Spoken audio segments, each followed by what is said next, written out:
नमस्कार दर्शकों, मैं प्रणय कुमार कक्षा 9 का छात्र केंद्रीय विद्यालय विदिशा से आज आप सबके समक्ष एकल नाट्य प्रतियोगिता के अंतर्गत मैं भारत के राष्ट्र कवि श्री रामधारी सिंह दिनकर के जीवन, उपलब्धियों और हिंदी भाषा पे उनके योगदान से संबंधित यह नाटक प्रस्तुत कर रहा हूँ। आशा करता हूँ आपको अच्छा लगेगा।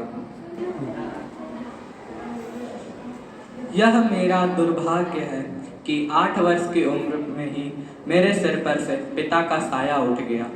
हे ईश्वर, मैं क्या करूं? लेकिन मैं संघर्ष करूंगा, मैं पूरा प्रयत्न करूंगा और मैं पूरी कोशिश करूंगा। माँ, आपने बताया कि बड़े भैया मुझे पढ़ाई में सहयोग करेंगे। क्या सच है माँ?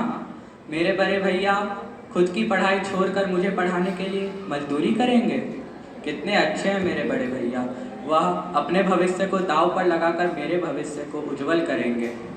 माँ, मैं उनके इस प्रयास को व्यर्थ नहीं जाने दूंगा। मैं पूरी कोशिश करूंगा और मैं पढ़ूंगा।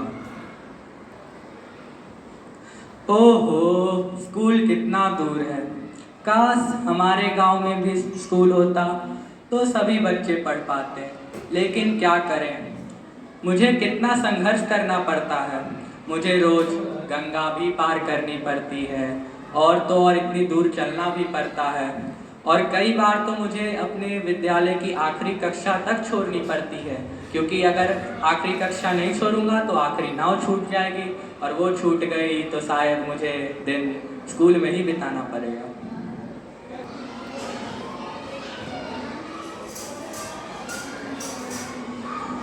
सिंहासन खाली करो कि जनता आती है। अंग्रेजों, सिंहासन खाली करो कि जनता आती है।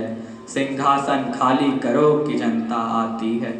मैं कवि हूँ, राष्ट्र निर्माण मेरा धर्म है। मैं बेशक अंग्रेजी दफ्तर में सेवा दे रहा हूँ, लेकिन उनके अत्याचार के विरुद्ध मैं लिखता रहूँगा, बोलता रहूँगा।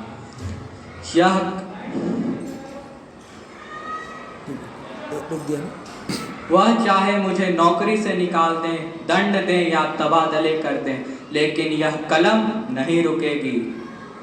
कलम आज उनकी जय बोल, कलम आज उनकी जय बोल। झूल गए फांसी फंदों पर, लिया नहीं गर्दन का मोल। कलम आज उनकी जय बोल। आदरणीय प्रधानमंत्री जी, पधारिए, कृपया विराजमान होइए। अरे अरे, संभल कर, मन छिल रहा है। क्या बोला आपने? मैंने आपको बचा लिया। अरे पंडित जी, मैं आपको वचन देता हूँ, राजनीति जब भी लड़खड़ा कर गिरेगी, साहित्य उसे संभाल लेगा, साहित्य उसे संभाल लेगा।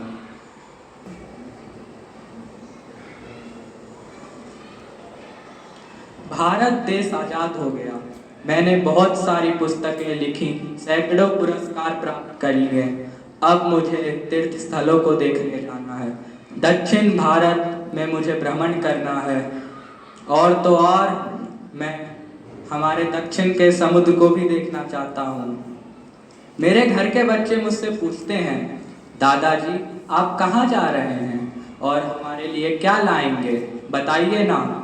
अरे बच्चों, मैं जिस चीज के लिए जा रहा हूँ वह तो तुम्हारे लिए सपने में भी नहीं मांग सकता, सपने में भी नहीं मांग सकता। मैं रामेश्वरम आ गया हूँ और समुद्र देवता को अपनी सबसे सुंदर रचना रश्मि रथी सुनाना चाहता हूँ। आशा करता हूँ वह सुनकर मेरी दक्षिणा को दे देंगे। हरि ने भीषण हुंकार किया, अपना स्वरूप विस्तार किया। डगमग डगमग दिग्गज डोले, भगवान कुपित होकर बोले, जंजीर बढ़ाकर साध मुझे, हा हा दुर्योधन बांध मुझे। यह देख पवन मुझ में लय है, यह देख गगन मुझ में लय है। मुझ में विलीन झंकार सकल, मुझ में लय है संसार सकल। अमृतत्व फूलता है मुझ में, संहार झूलता है मुझ में। ऐ समुद्र, मैंने तुम्हारी पुत्री और दामाद को अपनी सबसे सुंदर रचना रश्मि रथी सुनाई है। अब मुझे दक्षिणा चाहिए, और दक्षिणा में मुझे मृत्यु चाहिए। मृत्यु दो, मृत्यु दो, मृत्यु दो। 24 अप्रैल 1974 वह दिन, उसी रात हमारे श्री रामधारी सिंह दिनकर जी का देहांत हो गया। वह भारत के सबसे प्रसिद्ध कवि, राष्ट्र कवि हम सबको छोड़कर चले गए। आज भी अगर उनकी कोई कविता पढ़ता है तो वह जोश से भरे आता है। वह ऐसे थे, आज भी उनकी याद आती है सबको। इतने अच्छी कविता लिखते थे वह। उनकी बहुत सारी कविता हैं, जैसे उनकी सबसे सुंदर रचना रश्मि रथी, जो खुद में एक आग का गोला है। मैं ऐसे कवि को नमन करता हूँ। जय हिंदी, जय तुभाकम, वंदे मातरम।